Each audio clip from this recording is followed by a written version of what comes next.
Quero cumprimentar a todos os que aqui estão presentes e aqueles que nos acompanham também pelas redes sociais. Solicito que abram suas Bíblias no livro de João, capítulo 15. No desejo sincero que tenho de que a nossa reflexão esta manhã possa fortalecer a cada um de nós e levar-nos para mais próximos de Jesus. A nossa Bíblia registra o seguinte texto: se vós fosseis do mundo, o mundo amaria o que era seu. Como todavia não sois do mundo, pelo contrário, dele vos escolhi, por isso o mundo vos odeia. Lembrai-vos da palavra que eu vos disse: não é o servo maior do que o seu senhor? Se me perseguiram a mim, também perseguirão a vós outros. Se guardaram a minha palavra, também guardarão a vossa. Esse texto nos traz algumas importantes constatações.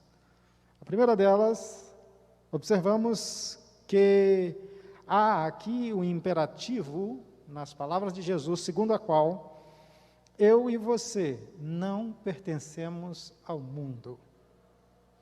Estamos vivendo numa sociedade em que fazer distinção entre mundanos e cristãos parece ter caído em desuso.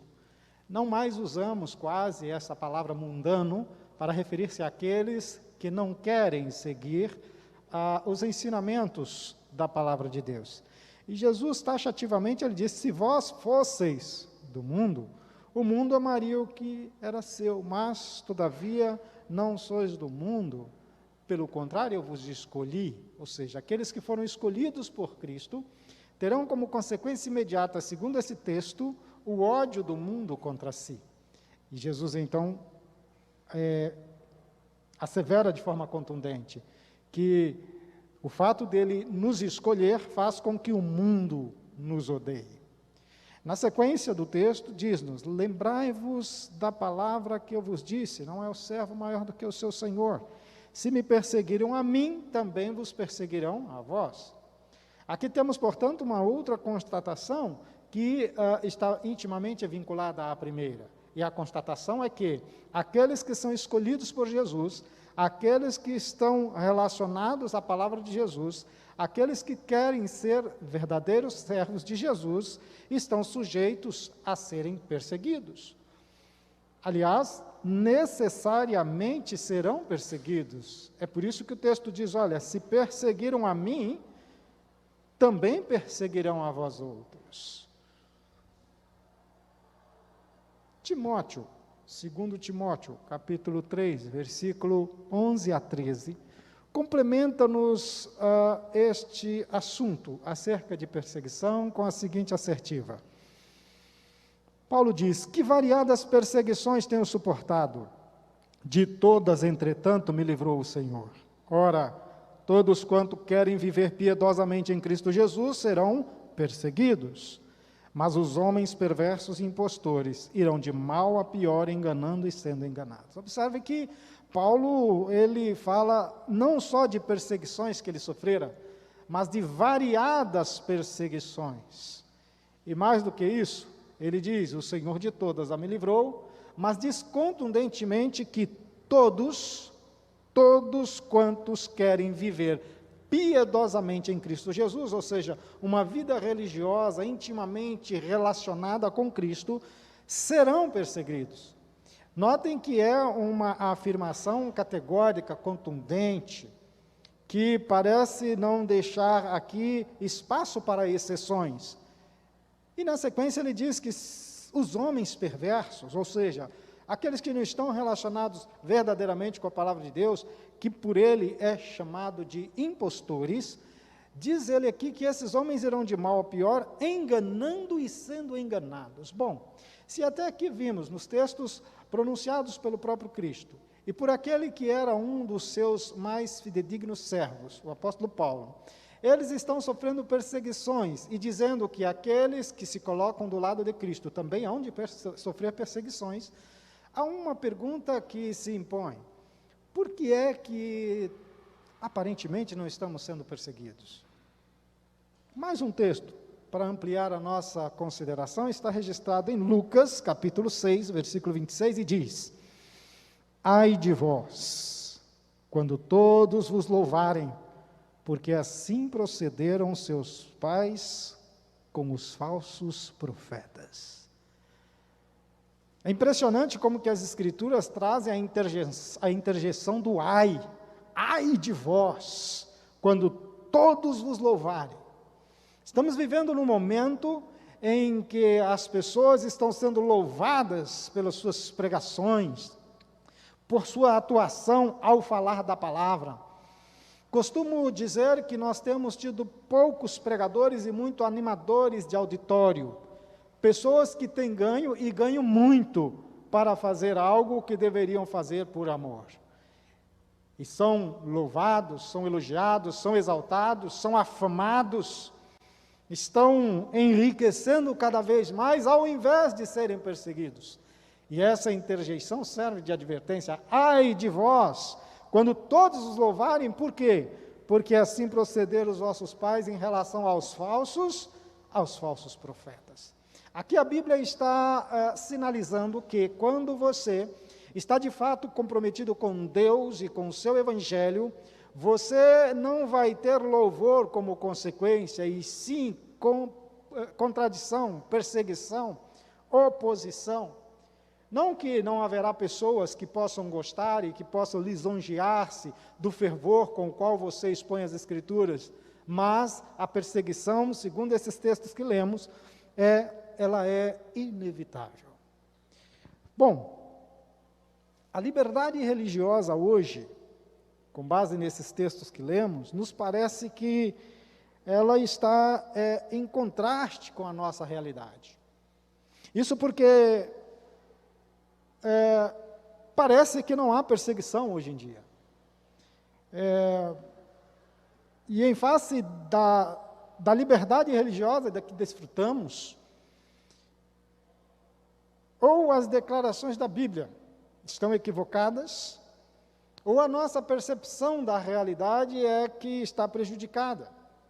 Especialmente quando constatamos que nós temos sim a liberdade de cultuar. Há canais de televisão exclusivamente religiosos, e cada vez mais as pessoas conseguem e podem falar abertamente acerca da palavra de Deus. Com isso, fica esta pergunta: será que não há perseguição? Ou a nossa percepção da realidade está prejudicada de modo que não estamos percebendo, em caso de haver algum tipo de perseguição? Eu ouvi essa semana uma história e partilhei com algumas pessoas, a história ocorrida no sul da Etiópia, na cidade de Sodo, envolvendo um pastor chamado Tadessa Asai. Esse pastor, ele tinha uma peculiaridade: ele gostava de pregar em funerais. Ocorre que a África estava passando já por 17 anos de repressão religiosa. E esse pastor Tadessa Asai, quando estava num funeral, a polícia sabia que ele estaria lá em qualquer funeral, então geralmente as autoridades iam lá e pegavam o pastor Asai e espancavam o pastor Asai, mas ele não desistia. Onde havia funeral, lá estava o pastor Tadessa. Até que as autoridades decidiram que não mais apenas o espancariam, porque não estava resolvendo nada, e iriam então prendê-lo. E assim o fizeram, prenderam o pastor Tadessa Asai, e ali na prisão ele converteu não menos do que 22 pessoas. As autoridades ficaram ainda mais enraivecidas e disseram: olha, não dá para mantê-lo preso, nós vamos então matá-lo. Resolveram que ele seria morto, eletrocutado. Naquela pequena cidade de Sodo, não havia cadeira elétrica. Decidiram então que ele seria envolvido em cabos de energia elétrica e então eletrocutado em praça pública, para servir de exemplo àqueles que insistiam em pregar a palavra de Deus. Assim o fizeram. Tadessa foi envolvido em fios de cobre, e quando então acionaram o sistema para eletrocutá-lo, houve uma explosão, fumaça, mas a energia não chegou até ele e nada aconteceu. As autoridades disseram, olha, nós vamos consertar isso e amanhã, tal horário, ele será morto. Vamos embora para casa. As pessoas se dispersaram. No outro dia, no horário indicado, lá estavam para então contemplar a execução de Tadessa. Envolveram-no novamente nos fios, agora com o sistema reparado, acionaram o sistema, fumaça, explosão e nada aconteceu com o pastor Tadessa. Então as autoridades disseram, olha, suma daqui, porque a multidão começou a entrar em polvorosa e a coisa iria ficar um pouco pior. Ali naquele local estava um evangelista norte-americano, e esse evangelista se aproximou então do pastor Tadessa e disse assim, pastor, o que é que o senhor vai fazer agora? O senhor já passou pela morte 2 vezes, eles não dão droga para o senhor, o que o senhor pretende fazer? O pastor olhou para ele e disse, olha, eu fiquei sabendo que há um funeral e eu estou indo para lá pregar. Sabe, aquele homem olhou para o pastor Tadessa e disse assim, olha pastor, eu represento milhares de cristãos na América do Norte, e nós estaremos orando por vocês aqui na Etiópia. Naquele momento o pastor Tadessa fechou o seu semblante, olhou para aquele missionário e disse, como é que é? Vocês vão orar por nós aqui na Etiópia? Nós é que vamos orar por vocês. Vá para a América e diga que nós aqui na Etiópia estaremos orando por vocês. Aquele missionário, sem entender, disse, mas como o senhor vai orar por nós? Os senhores estão aqui passando por perseguições, por dificuldades, por privações. Nós é que vamos orar por vocês. Por que que o senhor tem que orar por nós? Aquele pastor, então, começou a dizer, olha, aqui na Etiópia, cada cristão etíope, quando levanta-se pela manhã, levanta-se na certeza de que aquele pode ser o seu último dia de existência sobre a face da terra. Então, por isso, ele se põe em oração e fica o dia inteiro orando, não importa o que ele esteja fazendo. E eu fiquei sabendo que vocês, na América, vocês têm a liberdade religiosa, parece que as coisas andam muito bem por lá. Então eu fiquei sabendo que há pessoas lá que passam o dia inteiro sem fazer uma oração. É verdade que na América as pessoas passam o dia inteiro sem fazer uma oração? Aquele pastor baixou a cabeça e disse, sim, é verdade. O pastor Tadessa continuou, olha, nós nos reunimos aqui sobre as mais terríveis restrições, o senhor tem acompanhado isso. Nós estamos, às vezes, nos cemitérios, nas florestas, as nossas dificuldades são, de fato, muitas aqui. E eu fiquei sabendo que na América vocês são livres, vocês têm uma igreja em cada esquina, vocês têm culto a qualquer hora do dia, e que vocês podem cultuar livremente, até nas praças, se vocês quiserem. E eu fiquei sabendo também que nos dias e horário de cultos, muitos de vocês ficam em casa, assistindo televisão, dormindo, ou fazendo qualquer outra coisa. É verdade que isso acontece? E o pastor disse, sim, isso também é verdade. O pastor Tadessa continuou, veja, eu na minha congregação eu tenho apenas uma Bíblia, e muito receoso de que fizesse alguma coisa comigo e essa Bíblia se perdesse. Eu comecei a arrancar as páginas da minha Bíblia e distribuir entre as pessoas que congregam com a gente. Porque é muito mais fácil guardar porções da Bíblia do que uma Bíblia com uma pessoa só. E essas pessoas, então, elas estudam com muita assiduidade essa Bíblia, de modo que quando estamos, às vezes, escondidos nas florestas, na escuridão, e eu preciso de um texto bíblico, eu digo, alguém, por gentileza, eu preciso de Isaías 53, então alguém se levanta no escuro e começa a recitar Isaías 53. E eu fiquei sabendo que vocês na América têm 8, 10 Bíblias, várias Bíblias, e que vocês, às vezes, passam uma semana sem ler um capítulo da Bíblia. É verdade que isso acontece? E aquele evangelista então disse, sim, é verdade. Ore por nós, pastor Tadessa, porque nós é que precisamos de oração. Sabe, queridos, a Bíblia disse de forma categórica que aqueles que piamente querem servir a Cristo Jesus padecerão perseguição. E impõe-se essa consideração bíblica a seguinte pergunta: há ou não há perseguição? Conforme você pode ver aí na tela. Dar-se-á o caso de estar a Bíblia equivocada? Ou estaria realmente prejudicada a nossa percepção da realidade no tocante à existência ou inexistência de uma atual perseguição? Para respondermos a essas perguntas, eu quero refletir com vocês sobre a vida deste homem, Martinho Lutero. Martinho Lutero é considerado o campeão da verdade. Campeão da verdade. De forma racional, filosoficamente, muitos vão dizer que não existe verdade absoluta. Mas ao dizer que não existe verdade absoluta, você já entra num paradoxo, numa contradição, porque seria esta afirmação uma afirmação também absoluta. Se eu digo não existe verdade absoluta, eu já estou fazendo uma declaração absoluta. No que diz respeito à filosofia, aos conceitos científicos, nós deixamos à parte para discussões para esta área. Mas no campo da religião, no campo da teologia, no campo do relacionamento de Deus com os homens e dos homens com Deus, existem sim verdades absolutas. E Martinho Lutero é considerado o campeão da verdade. E nós veremos o porquê. Analisando a sua vida, nós verificamos de sua biografia que ele era pobre e o seu pai era mineiro de profissão. Nós somos mineiros de naturalidade, não porque nascemos em Minas, somos mineiros. Existe o mineiro de profissão, que é aquele que trabalha nas minas, minas de ouro, minas de carvão. E o pai de Lutero era um mineiro pobre de profissão. O seu pai tinha um espírito forte, um espírito ativo. Ele era um homem honesto, um homem resoluto, um homem correto nos conceitos da sociedade e também para os padrões escriturísticos da Bíblia Sagrada. Esse homem piedoso, o pai de Lutero, queria muito que o seu filho fosse um advogado. E ele ficou muito desgostoso quando Lutero resolveu entrar para um convento a fim de dedicar a sua vida a questões religiosas.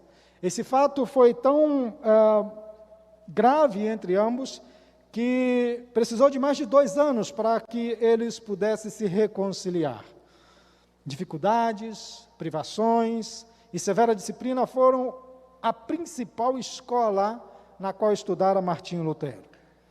Na escola, a propósito, ele foi tratado com aspereza e mesmo com violência. Hoje em dia, um professor não pode sequer chamar a atenção do aluno para a obrigação que ele tem de fazer o dever de casa, que o professor muitas vezes é acionado judicialmente e tem que responder por danos morais. Lutero sofreu aspereza, sofreu violência, e de tão pobre que era, ele foi obrigado a cantar de porta em porta para conseguir algum recurso financeiro e ainda passava fome. Aos 18 anos, e somente aos 18 anos, ele entra para a Universidade de Erfurt, na Alemanha, e os seus pais, nessa ocasião, já conseguiam, através da economia, auxiliá-lo financeiramente, e assim o fizeram para que ele pudesse se dedicar aos estudos. Ele se dedicava ao estudo e tinha muita disciplina intelectual, o que fez com que ele passasse a ter uma posição de destaque em qualquer lugar por onde passava, no que diz respeito à sua capacidade de aprendizado e também de ensino mais à frente. Lutero, no entanto, já na universidade, embora um homem piedoso de família religiosa, nunca havia visto uma Bíblia. Nunca tinha tido contato com uma Bíblia. Em certa ocasião, ele encontrou uma Bíblia na biblioteca da universidade, onde ele iniciou ali a sua formação acadêmica, e era a primeira vez que ele tinha o contato com aquele livro. Nunca antes havia tido contato e ele pensava que a Bíblia fosse ou não passasse daquelas porções que eram lidas nas homilias, nas missas, aos finais de semana. E quando ele encontra aquela Bíblia, ele passa a folhear as páginas daquela Bíblia com muita reverência, com uma admiração espantosa. As páginas eram lidas por ele com o pulso ali acelerado, com o coração palpitante. Tamanho zelo, tamanha reverência, tamanho amor que ele já nutria pela palavra, mesmo não tendo tido contato com ela. Sabe, queridos, eu às vezes fico a ponderar o quanto nós somos descuidados com a palavra de Deus. Eu costumo sempre lavar as mãos antes de pegar a Bíblia para estudar. E faço isso não por uma questão de higiene, às vezes as mãos já estão limpas, já fiz a asepsia, mas por uma questão de reverência. Se eu vir alguém colocar algum objeto sobre a Bíblia, imediatamente eu tiro aquele objeto de cima dela. Vejo algumas pessoas, às vezes, escreverem na Bíblia números de telefone, endereços de pessoa. A Bíblia não é agenda. Precisamos ter reverência pelo que é sagrado. Lutero tinha máxima reverência pelas Escrituras, e não somente reverência, ele tinha um desejo ardente de compreendê-la cada vez mais.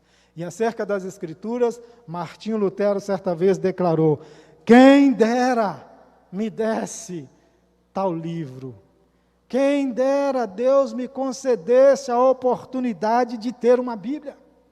E eu sei que se eu perguntar a você que está nos assistindo, se você tem uma Bíblia em casa, a resposta positiva da maioria dos senhores será: sim, eu tenho uma. Não somente uma, mas 2, 3, quem sabe mais. Se algum de vocês, de repente, constatar que não tem uma Bíblia em casa, poderá sair à rua ou mesmo gritar da janela e dizer: ei, alguém tem uma Bíblia? E dezenas, centenas de Bíblias estarão à sua disposição em um quarteirão. Lutero não tinha esse privilégio. Por isso ele dizia: quem me dera, Deus me desse uma Bíblia. Sabe, ali no convento, na universidade, quando tem esse contato com a Bíblia, Martinho Lutero começa a nutrir então o desejo e tomou a decisão de ser monge. Ele sempre foi temente a Deus, mas depois de ler o conteúdo da Bíblia, ele foi tomado de um profundo sentimento do seu próprio estado pecaminoso.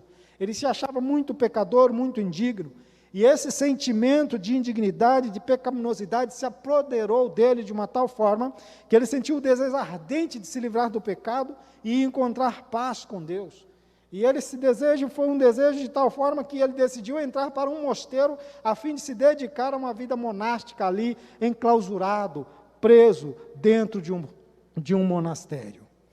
Ali naquele monastério, no lugar em que ele inicia, então, a sua carreira religiosa, naquele convento, Lutero, ele, quando estava ali, encontrou uma Bíblia acorrentada na parede e, constantemente, ele ia para lá para poder estudá-la. Observe, os senhores, uma Bíblia acorrentada num convento. Bem, na busca de purificação, ele colocou-se a jejuar, colocou-se a fazer vigílias, colocou-se a fazer muitas penitências. Lutero, ele não recuava diante de nenhum sacrifício que lhe fosse solicitado, isso na intenção de se tornar um homem mais santo, porque ele se sentia alguém muito pecador. As suas penitências que aplicavam a si, elas eram tão severas, mas tão severas que acabaram deixando nele grandes sequelas. Algumas dessas sequelas ele nunca conseguiu superar. Ele nunca se curou de algumas sequelas, passando a ter, inclusive, desmaios, convulsões, durante toda a sua vida. Mas todos os esforços de Lutero não seriam suficientes para aliviar a sua alma. Ele, então, como não poderia ser diferente, ele entra em desespero. Foi quando um religioso superior e amigo, Johann Staupitz, abriu os olhos de Lutero para a palavra de Deus e orientou a ele para que não olhasse para si mesmo, mas que olhasse para Jesus, porque Jesus poderia lhe perdoar os seus pecados, que ele começasse a olhar para as Escrituras de forma diferente. O amigo, em tempo oportuno, lhe disse: em vez de torturar-se por causa dos teus pecados, lança-te nos braços do Redentor. Confia nele, na justiça de sua vida, na expiação da sua morte. Escuta o Filho de Deus. Ele se fez homem para te dar a certeza do favor divino. Ama aquele que primeiro te amou. Johann von Staupitz, superior e orientador, amigo de Lutero, resolveu orientá-lo e estimulá-lo cada vez mais para que Lutero pudesse fazer aquilo que era necessário ser feito em relação à verdade que estava permeando o seu coração. Mas Lutero, ele se mostrou um professor relutante.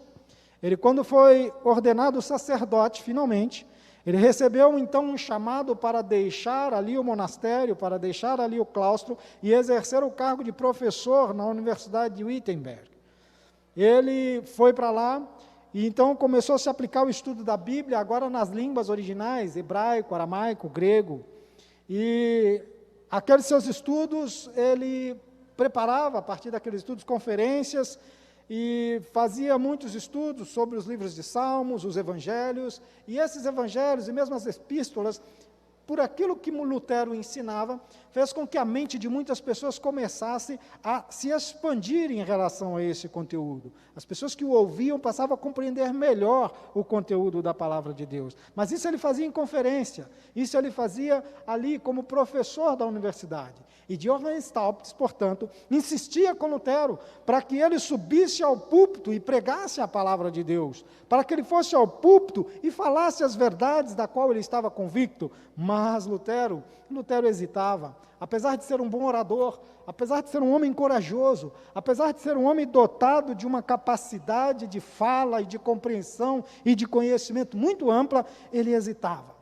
Hesitava porque se sentia indigno de falar ao povo em lugar de Jesus Cristo. E só depois de uma longa luta é que então ele decidiu fazê-lo, ele decidiu pregar. Que contraste, não? Quantos e quantos hoje assumem tribunas sagradas para se colocarem na condição de grandes oradores e se colocam às vezes acima do próprio Cristo, querem convencer a todos, objetivo que nem Jesus mesmo alcançou.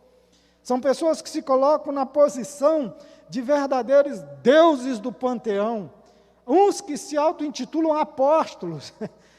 Queridos, Lutero tinha sobretudo, dentre todas as capacidades que lhe eram inerentes, uma coisa chamada humildade. E em sua humildade, ele decide então agora, já uma pessoa de formação sacerdotal, somente agora, humildemente temeroso, Lutero resolve expor a palavra de Deus, tal qual se achava então registrada nas Escrituras. Muito bem, Lutero era incansável, e ele resolve fazer uma viagem até Roma.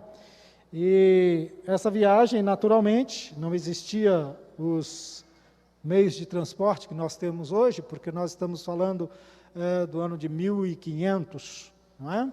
Então, Martinho Lutero, ele faz essa viagem a pé. Para os senhores terem uma ideia da distância entre Wittenberg e Roma, hoje, se você jogar no mapa, nós temos precisões para medir pelas estradas hoje existentes, são aproximadamente 1.406 quilômetros. Não sabemos qual caminho Lutero fez, portanto, ele pode ter feito um caminho muito mais longo, porque as estradas de hoje não são as estradas da época. Isso significa mais ou menos a distância que temos daqui em Salvador, e diga-se que daqui em Salvador são menos de 1.400 quilômetros. Lutero vai então de Wittenberg a Roma a pé, e vai hospedando-se em alguns conventos. Num dos conventos na Itália, ele ficou impressionado com a ostentação dos monges, que estava contrastando de uma forma muito severa com as cenas de renúncia e de rigor que ele próprio tinha em sua vida. Lutero vivia uma vida de renúncia, de rigor, de abstenção, e lá naquele convento ele viu que os monges ostentavam, e ele ficou assim impressionado com aquilo. Quando ele contemplou de longe a cidade de Roma, ele curvou-se diante de Roma, ajoelhou-se ao solo e disse: Santa Roma, eu te saúdo. E nesse aspecto de sua biografia há algo também que precisamos entender. Martinho Lutero, embora estivesse vendo ali coisas erradas dentro da igreja, coisas realmente horríveis, espantosas, ele ainda tinha o temor reverencial e o respeito pela instituição a qual ele pertencia. Ele curva-se diante de Roma para saudá-lo.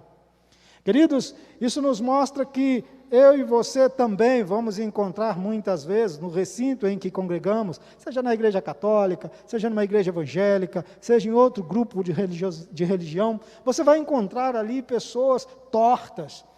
As Escrituras falam que joio e trigo crescem juntos. Muitas vezes esses erros partem da liderança, mas isso não lhe dá o direito de agir contra estas pessoas, e sim lhe obriga a agir em favor da verdade, e isso faz grande diferença.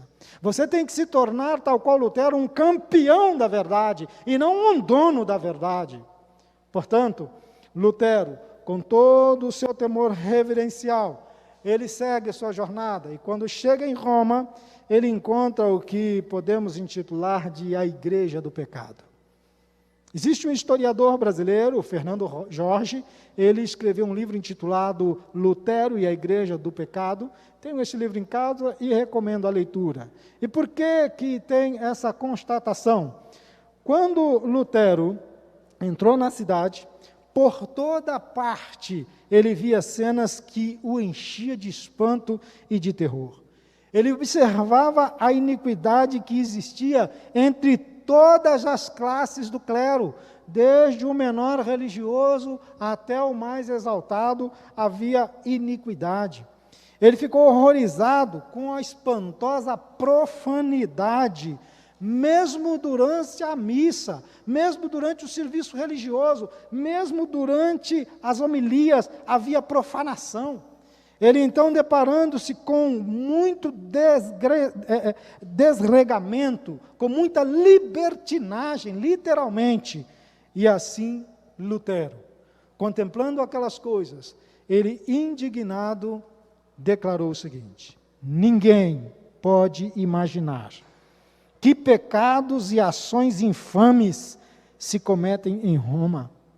Precisam ser vistos e ouvidos para serem cridos.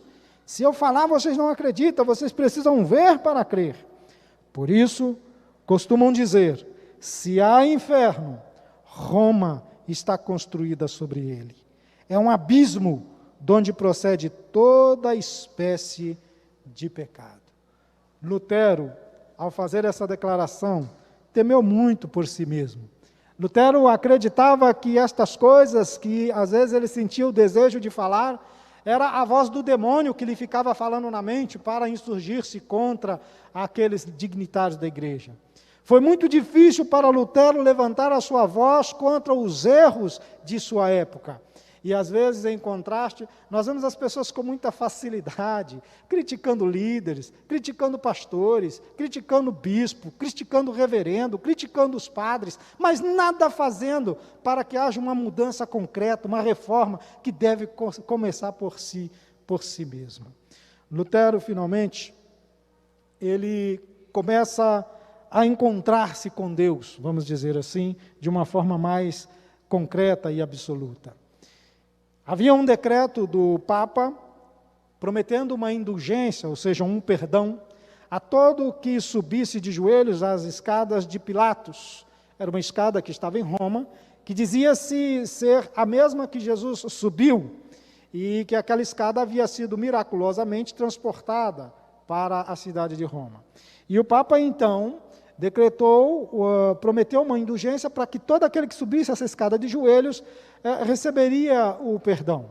Martinho Lutero, reverente, devoto, respeitador, religioso como era, estava subindo aquelas escadas de joelhos, quando de repente ele ouviu uma estrondosa voz que lhe citava o que está registrado em Hebreus capítulo 10, versículo 38, o meu justo viverá pela fé. Sabe, quando Lutero ouviu aquela voz tinindo em seus ouvidos, ele levantou-se, colocou-se envergonhado a refletir sobre esta passagem bíblica, da qual ele nunca mais perdeu a memória, nunca mais esqueceu desta passagem. E esta é uma das passagens determinantes para tudo aquilo que ele passaria então a ensinar. Quando Lutero ele volta de Roma, ele recebe então o título de doutor em teologia pela Universidade de Wittenberg. Ele então agora podia se dedicar como nunca antes ao estudo da Bíblia, e é a partir daí que ele então resolve pregar o seu conteúdo, e não simplesmente pregar os ensinamentos da igreja. A partir daí, Lutero, ele estava pronto para a batalha, e olha que declaração interessante Lutero faz, e ele próprio deixou registrado para nós. Ele dizia: Deus não me guia, Ele me impele avante, arrebata-me. Eu não sou senhor de mim mesmo, desejo viver em repouso, mas sou arrojado em meio a tumultos e revoluções. Que coisa extraordinária. Veja, Deus não me guia, Ele me arrebata, Ele me empurra, Ele me leva. Eu não sou dono de mim mesmo. Eu desejo, diz ele, eu desejo ficar quietinho, em paz, tranquilo, em repouso, mas eu sou arrojado em meio a tumultos e revoluções. Queridos, Lutero não procurava confusão, como muitos hoje procuram, sob pretexto de serem donos da verdade, sob pretexto de fazer uma reforma, sob pretexto de fazer uma mudança na comunidade religiosa, começam a atacar a própria comunidade religiosa. Não! Martinho Lutero temia e receava antes de falar alguma coisa. Ele era compelido para tumultos e revoluções, mas a seu contragosto. Com isso, precisamos entender que, de fato, quando alguma coisa está errada numa comunidade religiosa, você não pode ficar calado. Você tem que fazer alguma coisa, sim, mas você tem que saber fazer alguma coisa. Você tem que saber como agir. Você precisa primeiro fazer uma reforma em si mesmo, para que tenha de Deus iluminação e capacidade para fazer os protestos, vamos dizer assim, como fizera Martinho Lutero, a ponto de a sociedade se dividir entre protestantes e não protestantes. Sabe, eu sei que é importante você também saber o momento de calar. Eu sei que muitos acabam também se tornando omissos. Eu não vou falar nada, eu vou ficar na minha, que é para não sobrar para mim. Cuidado. Sabe, certa vez numa universidade, num curso de Direito, era o primeiro dia de aula, e o professor de introdução ao Direito, ele entrou pela sala, e a primeira coisa que ele fez foi perguntar o nome de um jovem que estava sentado logo assim, ali na primeira cadeira. Qual que é o seu nome? O rapaz respondeu, meu nome é Nelson, senhor. Ele disse, saia imediatamente da minha aula e não volte aqui nunca mais. Gritou de forma ríspida com aquele jovem. Bom, Nelson ficou desconcertado, certamente, e quando ele conseguiu voltar assim, ele levantou-se rapidamente, recolheu ali as suas coisas e saiu da sala, e todos os alunos ficaram assustados. O professor chegou, não se apresentou, não deu bom dia, e agiu de forma tão grotesca, tão obtusa com aquele rapaz. E o professor continuou, de forma sisuda, agora sim, vamos começar. Para que servem as leis? Perguntou o professor. As pessoas ficaram ali ainda assustados, os alunos sem saber o que responder, começaram aos poucos, soltaram algumas respostas, e alguém disse assim, a lei, ela existe para que haja ordem em nossa sociedade. Ele disse, não, responda de maneira correta. E outro então respondeu, bom, as leis servem para cumpri-las, Senhor. Também não. As leis, então, elas existem para que as pessoas erradas paguem pelos seus erros? Também não. Quando de repente uma jovem, timidamente, com a voz embargada lá no fundo, ela disse assim, olha, Senhor, seria para que haja justiça? Ele então disse, até que enfim, é isso, é para que haja justiça. Mas agora, para que serve a justiça? Continuou o professor. E todos incomodados cada vez mais pela rispidez, pela grosseria do professor, pela sua atitude estúpida, eles ficaram ali com dificuldade, mas seguiam respondendo ali de uma forma ou de outra, e alguém disse, bom, a justiça serve para resguardar os direitos humanos? Ele, mas para que mais? Ora, serve para diferenciar o certo do errado, para premiar a quem faz o bem também. Ele, ok, não está muito mal, mas o que mais? E assim os alunos tentavam responder, até que ele interrompeu e disse assim, eu agi corretamente em expulsar o Nelson da sala de aula? As pessoas ficaram ali agora calados, ninguém respondia, e ele disse, eu quero uma resposta unânime de todos. E ante a provocação, todos responderam unanimemente, não, o senhor não agiu corretamente em relação ao Nelson. Então ele perguntou, então vocês poderiam dizer que eu cometi uma injustiça? Agora os jovens já um pouco estimulados disseram, sim, o senhor foi injusto. E ele então perguntou, e por que é que ninguém não fez nada a respeito? Sabe, para que vocês querem leis? Continuou o professor. Para que vocês querem regras, se vocês não dispuserem de vontade necessária para poder praticá-las? Cada um de vocês, disse ele, tem a obrigação de reclamar quando presenciar uma injustiça. Todos vocês, sem exceção, nunca mais fiquem calados diante de uma injustiça. Nunca mais. E ao dizer isso, ele concluiu, agora eu vou buscar o Nelson, porque afinal de contas, ele é o professor. Eu sou apenas aluno do período mais adiantado que vocês na sala ao lado.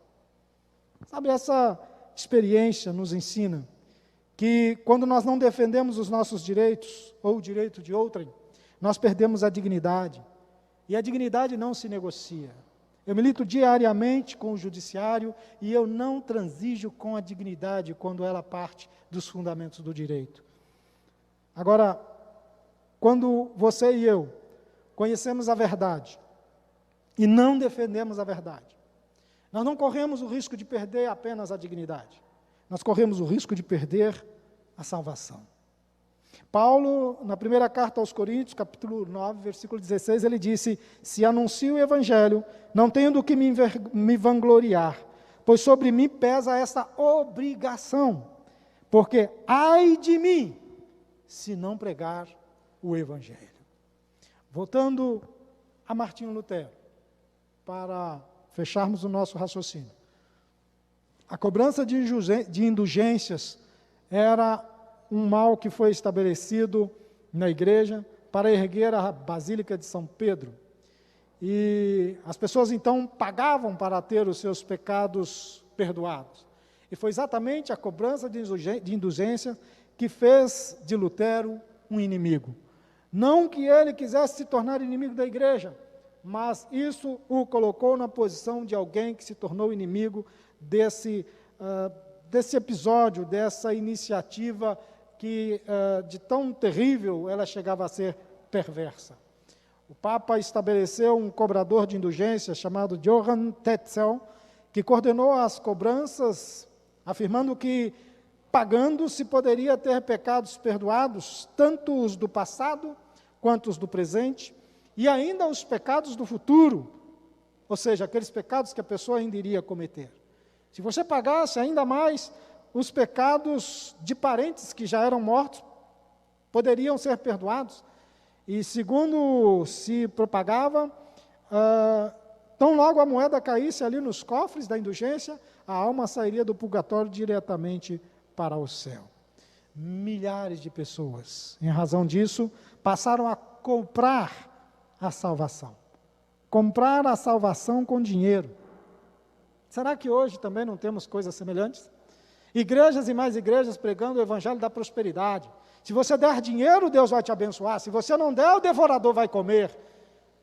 Será que nós estamos vivendo uma indulgência, talvez até um tanto quanto mais perversa, porque está se valendo da ignorância, da honestidade e da fé de muitas pessoas? Isso não decorre da Bíblia Sagrada. Quando foram a Lutero confessar os seus pecados para obter a absolvição, sob o argumento de que haviam pago pela indulgência, Lutero ele recusava o perdão àquelas pessoas que o procuravam para confessar, e ele dizia que a menos que aquelas pessoas se arrependessem, mudassem de vida, eles haveriam de perecer em seus pecados. Muitas pessoas, a partir disso, pegaram o seu certificado de indulgência, foram até Johann Tetzel, e alguns chegaram a pedir a ele o dinheiro de volta. Era o que precisava para que as coisas pudessem explodir naquela ocasião. Tetzel, então, furioso, proferiu terríveis maldições, ele fez acender fogueiras nas praças públicas, ele declarou que havia recebido ordem do Papa para queimar todos os hereges que pretendessem se opor às suas santíssimas indulgências. E é nesse contexto, meu querido irmão, minha querida irmã, meu amigo, minha amiga que está nos acompanhando, é exatamente neste contexto que entra Lutero, e então, ousadamente em sua obra, como um campeão da verdade. Ele ensinou ser impossível ao homem salvar-se, ou então comprar a salvação. Ele ensinava que o Redentor crucificado, ele deveria ser olhado. Ele dizia que foi olhando para fora de si mesmo e contemplando a Jesus Cristo que ele, Lutero, encontrou a paz. Que as suas, os seus sacrifícios, que tudo aquilo que ele fazia para tentar o perdão por si mesmo tinha sido inútil até ali. Ele entendeu que ao olhar para Jesus, ele poderia receber o perdão não pagando, mas gratuitamente, mediante o sacrifício que já havia sido consumado, não somente por ele, mas por todos aqueles que se achegassem aos pés de Jesus Cristo. Aqui Martinho Lutero inicia então, em profusão, uma obra sem precedentes na história. E a partir daquela obra, é que eu e você hoje temos a liberdade de estarmos aqui, reunidos, aqueles que aqui estão, e você em casa, sem nenhum temor do mal, assistindo, refletindo, porque a partir de Lutero nós passamos a ter acesso direto à palavra de Deus. Passamos a ter um acesso primaz de uma relação de pai e filho, sem ninguém para nos intermediar. Podemos ir a Deus a todo momento para conversar com Ele. Deus está dioturnamente disposto a nos ouvir. Deus entende a nossa linguagem, Deus entende nosso sofrimento, Deus entende nossas dificuldades, além daquilo que nós mesmos compreendemos. Quantas vezes buscamos terapeutas porque não compreendemos o que está ocorrendo conosco? Nós mesmos não nos entendemos e Deus nos entende em todos os aspectos de nossa existência. Está disposto a te ouvir, está disposto a te perdoar, está disposto a te salvar, não importando o quão longe você tenha ido na iniquidade, na maldade, na perversidade, porque a Bíblia diz que onde abundou o pecado, superabundou a graça. Temos que falar acerca disso. Temos que nos volver para a palavra de Deus e buscar de seu conteúdo a verdade que aqui está contida. Mas aí, retomamos para finalizar aquela pergunta. Será que estamos mesmo vivenciando uma liberdade religiosa? Será que não estamos também sujeitos à perseguição? Eu encerro com essa frase de Ellen Gold Harmon White, registrada no livro Grande Conflito, página 144, onde ela diz: o espírito do mundo não está hoje mais em harmonia com o espírito de Cristo do que nos primitivos tempos. E os que pregam a palavra de Deus em sua pureza não serão recebidos agora com maior favor do que o foram naquele tempo.